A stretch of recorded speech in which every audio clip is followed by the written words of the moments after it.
నా పేరు బుడ్డప్పనండి. చనిపోయింది మా ఆవిడ. నాకు పెళ్ళి 20 సంవత్సరాలు అవుతుంది. నలుగురు పిల్లలు, ఇద్దరు పిల్లలు చనిపోయినారు. ఇద్దరు పిల్లలు ఉన్నారు ఇప్పుడు, బాగా చిన్న పిల్లలు. వాడికి 11, వాడికి 8. అయితే నేను జట్టి నుంచి రాబోనప్పుడు ఇంట్లో ముగ్గురు ఉన్నారు. ఉమ్ముడు ధనలక్ష్మణి, తర్వాత ఉమ్ముడు భరత్ కుమారు, తర్వాత వాళ్ళ ఉమ్ముడు ధనలక్ష్మి తమ్ముడు రాజ్ కుమారు ఉన్నారు. ఏనికి వచ్చారంటే సీట్ డబ్బులు, మీ ఆవిడ సీట్ డబ్బులు కట్టలేదు, కట్టాలని వచ్చింది.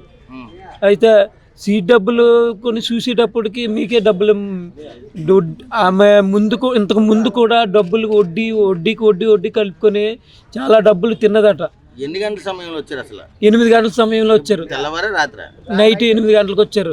8 గంటలకు వస్తే మీ ఆవిడ ఉన్నదా అని అడిగారు. లేదండి, మీతో పాటు నేను ఇప్పుడే వచ్చానని నాకు తెలియదండి అని అన్నాను.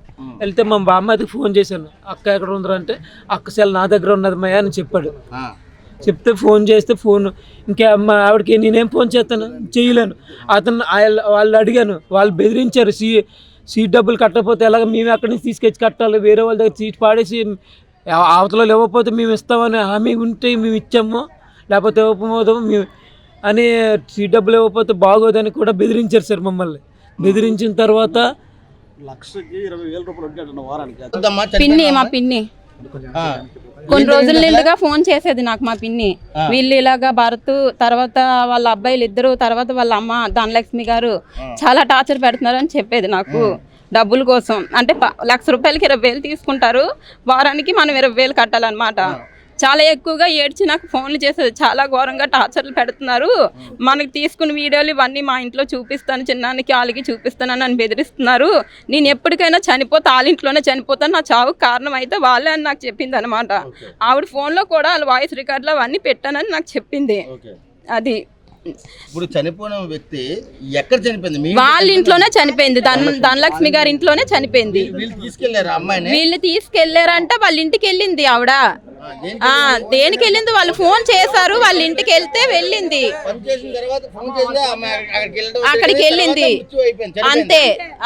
మేము ఫోన్లు చేస్తే ఫోన్లు అవ్వలేదు, ఫోన్లు స్విచ్ ఆఫ్ అని వచ్చింది రివర్స్. వాళ్ళ ఇంట్లో చనిపోతే వాళ్ళు మా ఇంటికి వచ్చి మా చిన్నన్నాళ్ళ ఇంటికి వెళ్ళారట.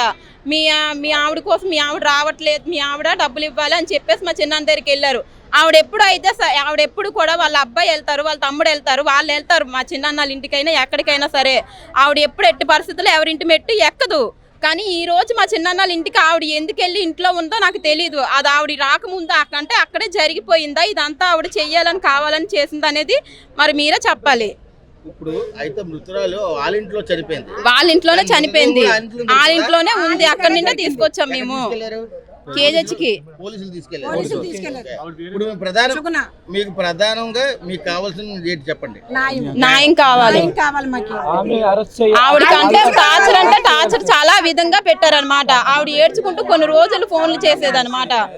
వాళ్ళ పిల్లలకైనా.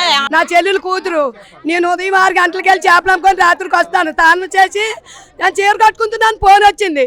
ఫోన్ వస్తే అడవుడిగా పారిపోతే ఆటోకి వెళ్ళిపోయినప్పటికి చంపేశారు. పోలీస్ స్టేషన్లో చంపేసి పోలీస్ స్టేషన్ కంప్లైంట్ ఇచ్చి మా తమ్ముడి గారికి వచ్చారు. వాళ్ళు కుక్కలు తీశారు మా తమ్ముడి మీద.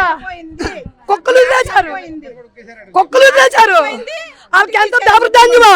మరి వాళ్ళు మీరు పట్టించుకోకపోతే ఎలాగా? వాళ్ళు మీ కష్టాలు తీసుకోకపోతే ఎలాగా? మాకు న్యాయం చేయాలా? లేకపోతే మా పిల్లల్ని చంపేసిన వాళ్ళకి న్యాయం చేయాలా?